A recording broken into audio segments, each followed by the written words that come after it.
Sabe aquela pergunta que, volta e meia, todo brasileiro se faz?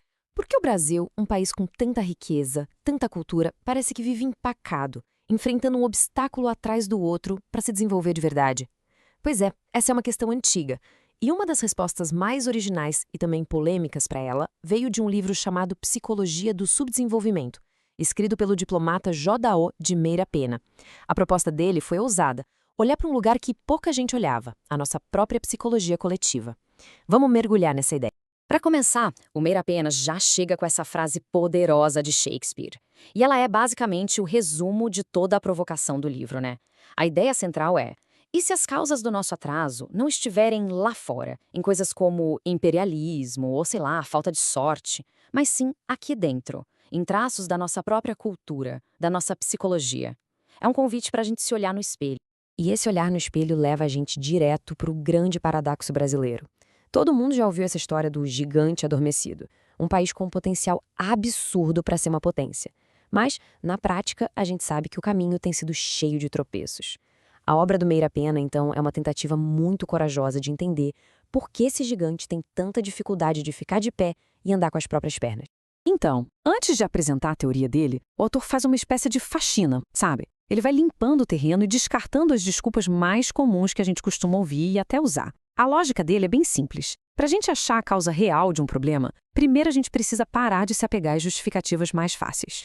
E a primeira desculpa que ele derruba é essa da falta de recursos. Para ele, essa ideia para o Brasil simplesmente não cola. Afinal de contas, a gente está falando de um dos países mais abençoados do planeta em riquezas naturais. Se o problema fosse esse, o Brasil já seria um país rico há muito, muito tempo.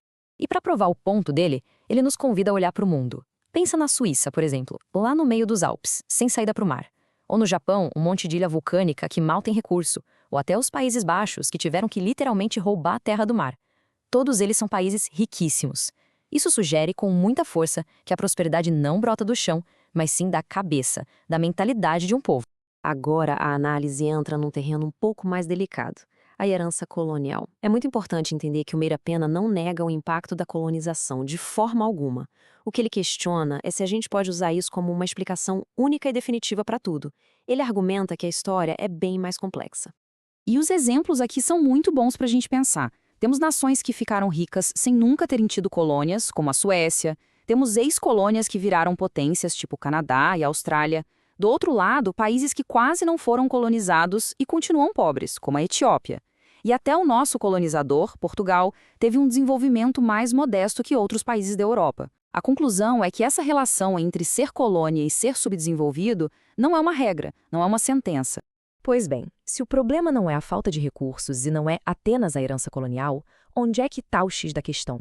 É exatamente aqui que a gente chega no coração, na alma da obra Psicologia do Subdesenvolvimento.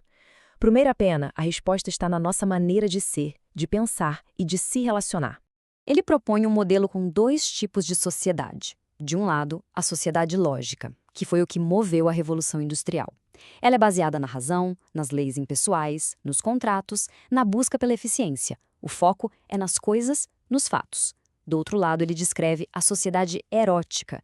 E aqui, calma, a palavra vem de Eros, o deus grego do amor e da união. Não tem a ver com o sentido vulgar da palavra.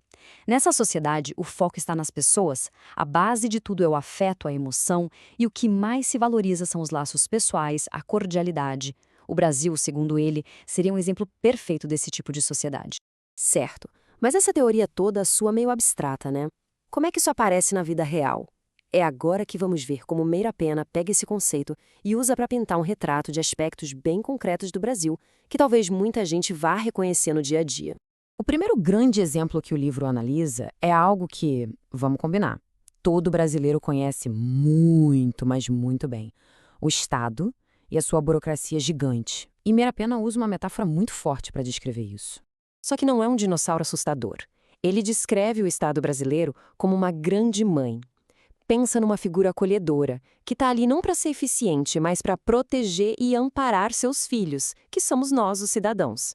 Nessa lógica, um cargo público deixa de ser uma função com responsabilidades para virar um abrigo, um sustento garantido. E isso, claro, gera uma cultura de dependência e o famoso cabide de empregos. E a consequência disso é descrita nessa adaptação genial da famosa Lei de Parkinson. A lei original diz que o trabalho se expande para preencher o tempo disponível para sua realização, certo? Na versão do Meira Pena para a sociedade afetiva, é o número de funcionários que se expande para preencher o tempo, bem, com relações sociais e, muitas vezes, com ociosidade. E essa mesma lógica se estenderia para a nossa relação com o dinheiro, com o trabalho e com a riqueza. A maneira como a nossa economia funciona, ou às vezes não funciona, seria um reflexo direto dessa mentalidade que foca mais no afeto e na aparência.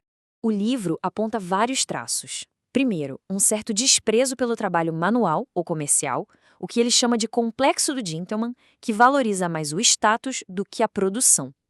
Depois, a importância da ostentação. Parecer rico é mais importante do que ser produtivo. Tem também a admiração pelo empreiteiro alegre, aquele que faz obras gigantescas sem se importar com os custos, e o desprezo pelo contador macambúzio, que é visto como um chato. E para fechar com chave de ouro, a regra máxima das relações pessoais acima das regras impessoais, que a gente conhece na frase: para os amigos tudo, para os inimigos a lei. Depois desse diagnóstico todo, que pode até parecer bem duro, o livro não termina com uma visão pessimista. Muito pelo contrário. Ele aponta para um dilema, um desafio complexo, que seria a tarefa mais importante para o futuro do nosso país. E aqui está o pulo do gato da obra. O Meira Pena não prega que o Brasil deva virar uma sociedade fria e calculista, abandonando sua alma afetiva. Ele reconhece que a cordialidade, que essa valorização das relações, são qualidades muito preciosas. O desafio não é a substituição de um modelo pelo outro, é a integração, é somar as duas coisas. E assim, essa análise de psicologia do subdesenvolvimento nos deixa com esta pergunta, que continua mais atual do que nunca. Como é que a gente consegue incorporar disciplina, eficiência, a racionalidade que o mundo moderno exige, sem destruir no processo a delicadeza, a alegria e a cordialidade que são tão parte da nossa identidade? Encontrar esse equilíbrio entre a lógica e o afeto. Talvez essa seja a questão mais importante que a obra nos legou.